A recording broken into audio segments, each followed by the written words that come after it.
Hi everyone, so this is chapter 4, day 3, and I am going to talk about redox reactions. So in order for us to talk about redox reactions, that means we need to review our rules for assigning oxidation states. So they are right here, so I'm zooming in. Okay, so you learned these last year, so it is review. Okay, so rule number 1. The oxidation state of an atom and an element is 0. Okay, so what that means is, it means that if it's all by itself, okay, not combined with anything different, then it's going to be 0. All right, so then rule number 2, monatomic elements will equal their charge. All right, so the oxidation state of a monatomic element will equal its charge. We know that oxygen will have a -2 charge, and there is an exception if it is in a peroxide. So the most common peroxide is hydrogen peroxide, and your formula for hydrogen peroxide is H2O2. So when it is in a peroxide, the oxygen actually takes a -1 charge instead of a -2. Okay, so then you can see there, oops, that will make that +1. Okay, all right, so then keep going on the rules. Hydrogen is +1, okay, fluoride is -1 in compounds, and then don't forget that the sum of the oxidation states is going to equal 0 in compounds, but if there's a charge on the compound, then it will have, or it has to equal that charge. So basically, just remember some of the simple rules. Oxygen is -2, hydrogen is +1. If the compound is neutral, then you have to have all the oxidation states equal 0. If there is a charge on the compound, then the oxidation states have to equal that charge. Okay, so now we're going to practice. So let's take a look at some of these here.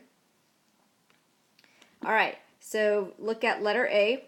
You are to assign the oxidation states for each of the atoms. All right, so you can see that in this one here, the calcium fluoride, it's a compound and there's no charge written on it. So we want this to equal 0. All right, so let me just zoom in a little bit more. So let's go with our rules. Another hint also is that if it's an ionic compound, then their oxidation states will be the same as their ionic charges. So we can see that calcium fluoride, this is an ionic compound because it has a metal and a nonmetal. And then if we look over here, look at our rule. Okay, we have a rule right here for fluorine. Okay, so, oops, let's switch to a different laser pointer so that you can see it. All right, fluorine, all right, has a -1 charge in compounds. And that is a new rule. We didn't learn that rule last year. So then if fluorine is -1, all right, we're going to do our math. So then if this is -1 and there's 2 of them, so that equals -2. Okay, so that total equals -2. Oops, hold on. Pen. All right, so -2. And we know that we want this whole thing to equal 0. Okay, so then what does the calcium have to be so that when you add these up, it equals 0? So that means then -2 plus what equals 0? So that means that our calcium has to be +2. Okay, so that will equal 0. So therefore calcium is +2, fluoride is -1. All right, now let's do the oxygen. Sorry, not oxygen, but the water over here. So we have a rule for oxygen, right? Oxygen is -2. So we do our math. There's no charge on the compound, so we want this to equal 0. So therefore this hydrogen is going to be +1. Okay, and plus we have a rule for hydrogen that hydrogen is +1. All right, let's zoom back out for a second.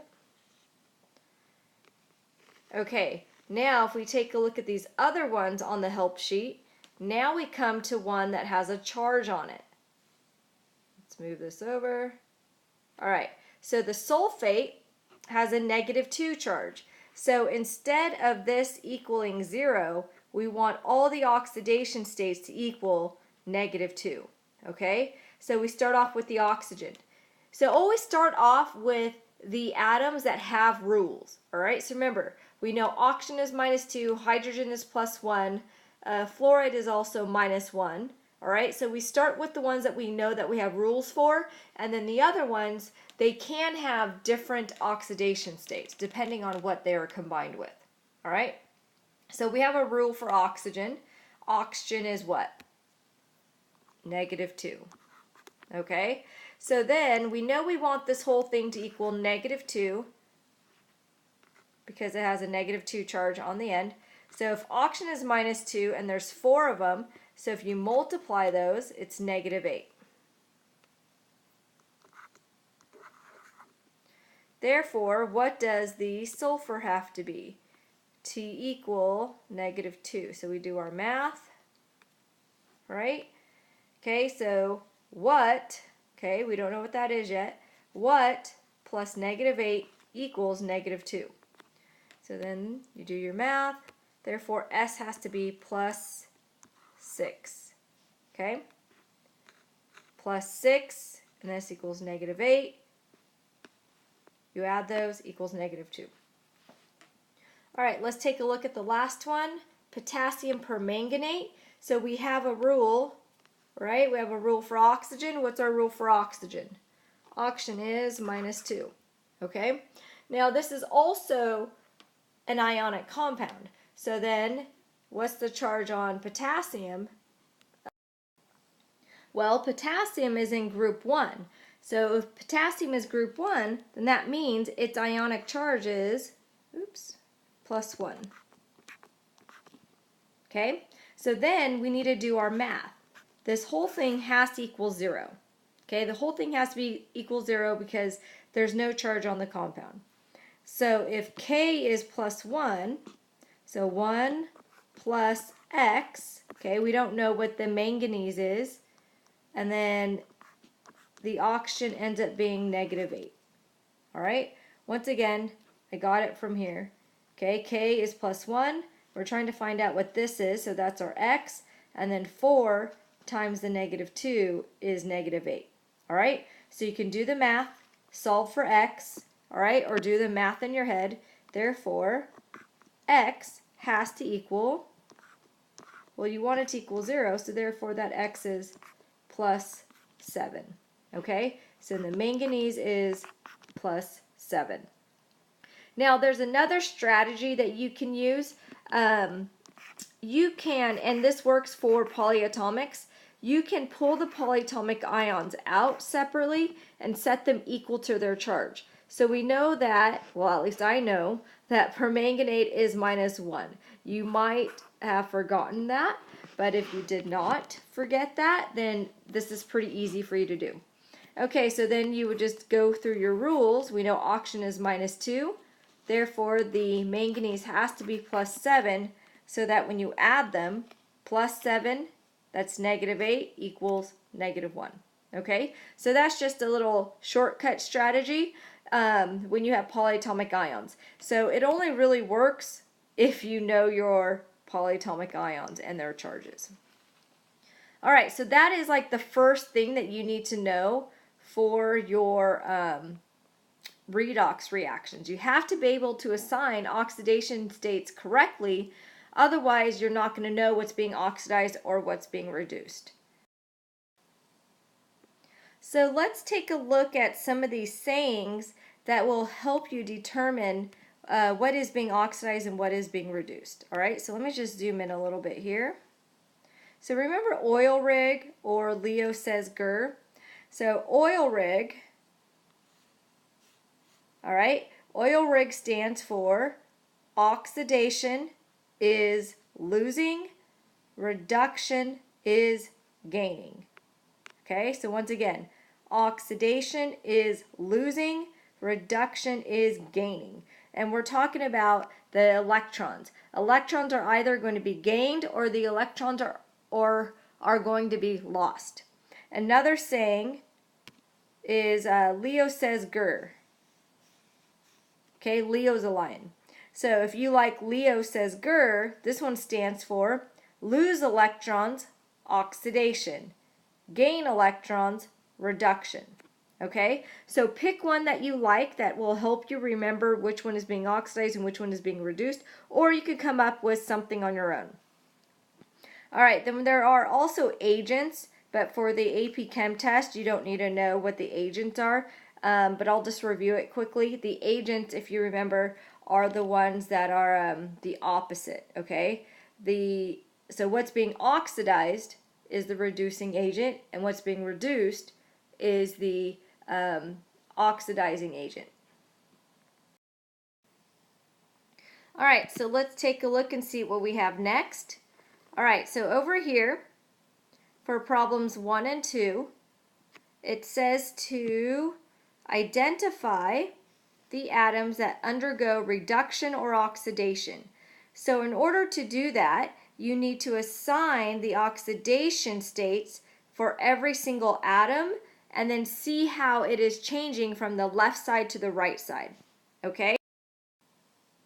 So we are actually going to go over those in class, okay? So you don't have to do that right now. We're going to do those in class.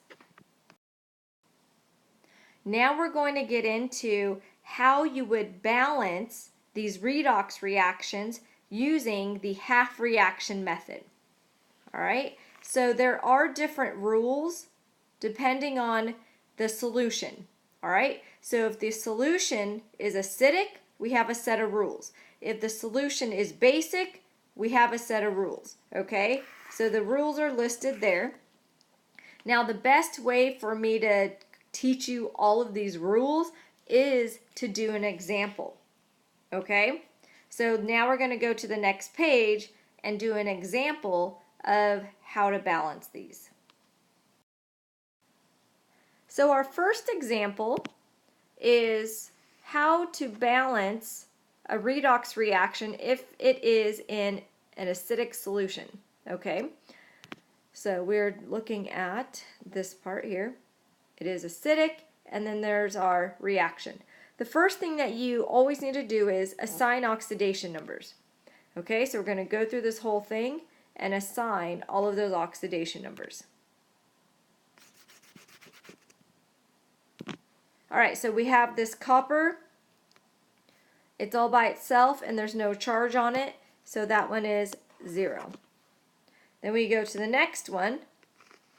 There are rules for oxygen and hydrogen, so we will apply the rules. So we know hydrogen is +1. Sorry, that did not turn out that well. +1.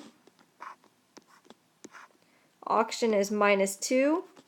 Now do your math to figure out nitrogen has to be. So that's -6 +1. So now we're at -5.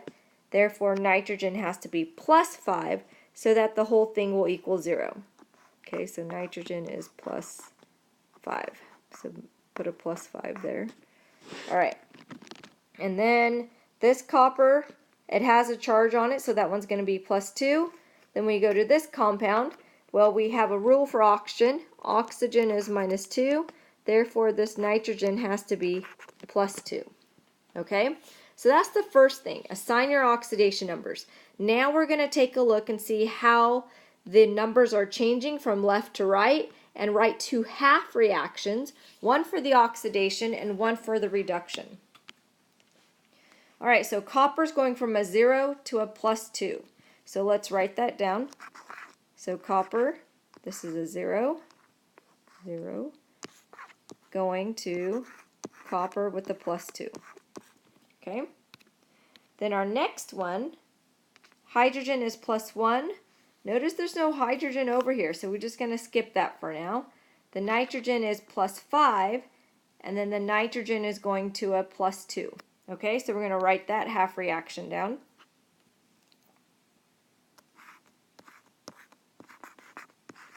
I'm just going to list the nitrogen oxidation state since that is the only one that's changing and that's the one that we are going to look at. okay, because you can see that the oxygen stays -2 on both sides. All right, so now we have both our half reactions. Now what we need to do is, if you go back and look at the rules, now we need to make sure that we balance the elements. So we're going to look at this copper equation first, because it's pretty easy. You got to make sure the elements are balanced, okay, and they are, 1 copper and 1 copper. And plus, this copper equation it doesn't have oxygen or hydrogen, so it's a lot easier for us to do. Once we balance all of that stuff, then we're going to balance the electrons, okay? So then it goes from a 0 to a +2. And so since the number is going up, oxidation, right? Oxidation is where the number goes up.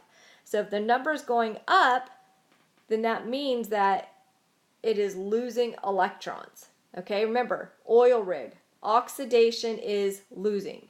All right, so this one is losing 2 electrons. Oops, pen. Okay, +2. So since it's losing electrons, that's why I put the 2 on the product side to indicate that it's being lost. All right. Now another way you can do it to figure out which side the electrons go on is just balance out the charges on the left side of the arrow and the right side of the arrow. So you can see that this equals 0 on the left and this was a +2. So therefore the -2 has to go on this side so that when you add those it equals 0. Okay, so it does have to be balanced according to charge. All right, so that one is done. Now let's take a look at this next one. Okay, so the first rule is balance all other elements first. We're going to balance hydrogens and oxygens last. So we balance everything else first, and then we'll take a look at the O's and the H's. So then 1 nitrogen, 1 nitrogen. So that looks good. Okay, now what we're going to do is we're going to balance out the oxygens using water. All right, so balance out the oxygens using water. So if we have 3 O's here and only 1 O on this side, so that means on the right side over here, we need to add 2 more waters, right? Because if we add 2 more waters, then that will give us 2 O's there, plus that one will match the 3 O's on that side. Okay, so once again, that rule is balance out the oxygens by using water. Once you do that, then you're going to balance out the H's using H+. All right, so the number of H's on this side will be 4, and we only have 1 on this side, so that means we need 3 more H's, so plus 3 H pluses. Okay, it's the hydrogen ion. All right, now we need to balance out those electrons. Okay, so this nitrogen on this side, it was +2. Okay, so I forgot to write that down earlier, right? Because see, the nitrogen's +2, that one's +2. All right, so let's take a look and see how this nitrogen is changing.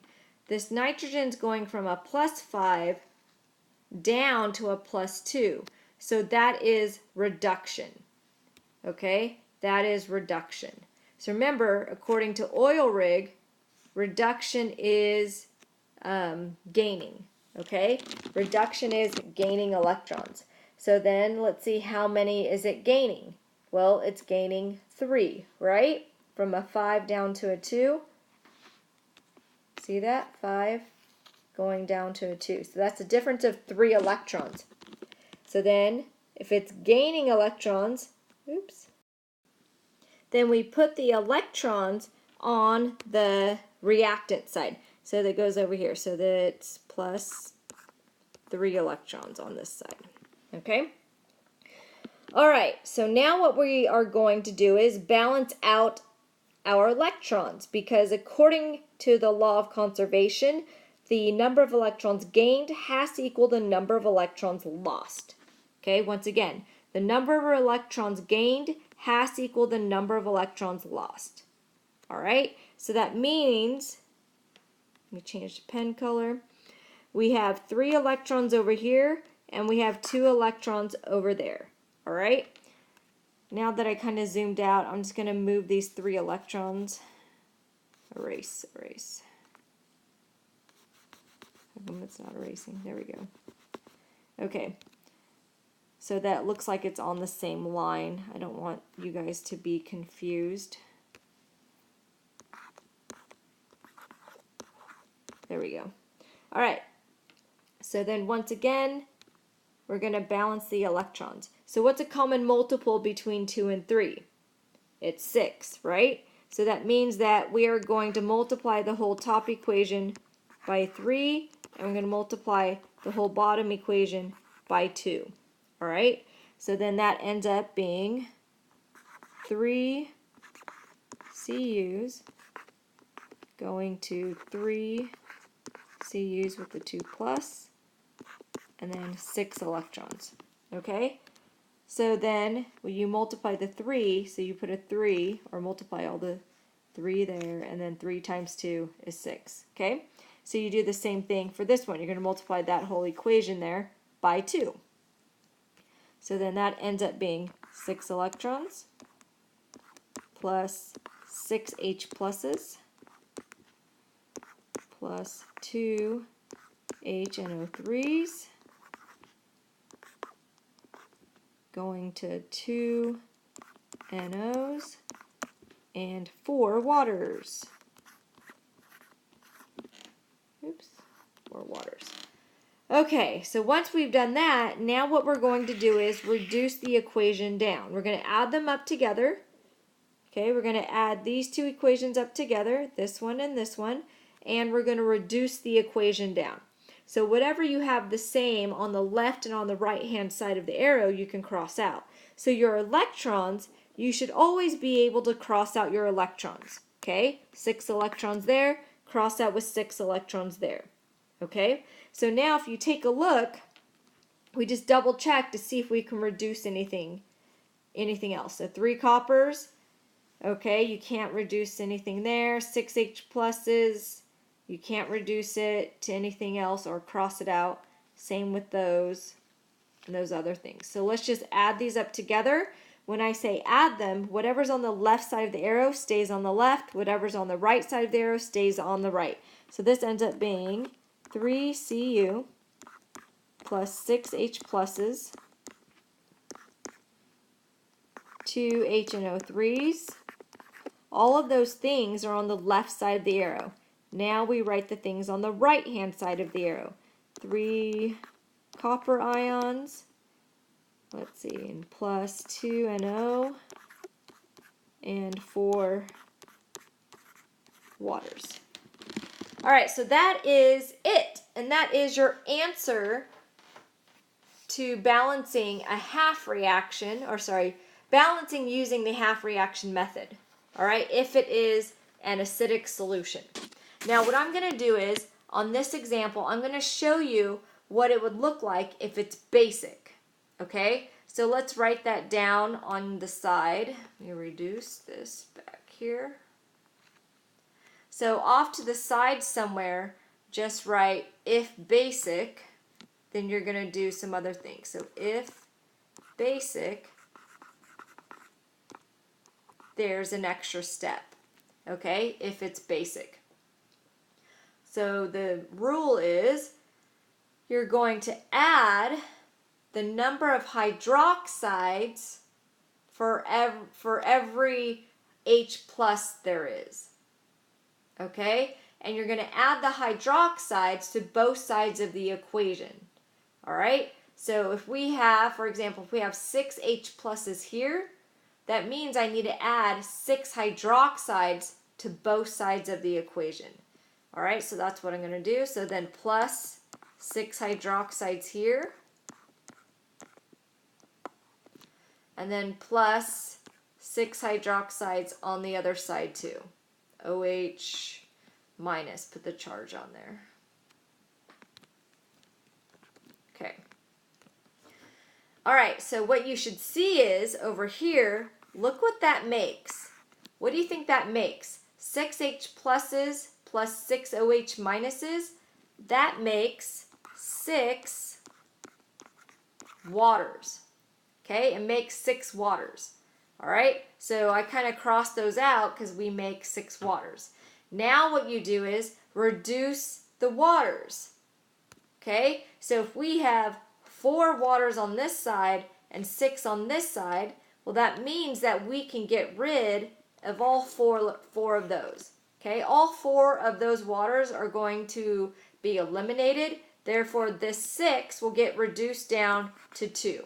Okay, so it's like doing subtraction. And then we just double check to see if we can reduce anything else.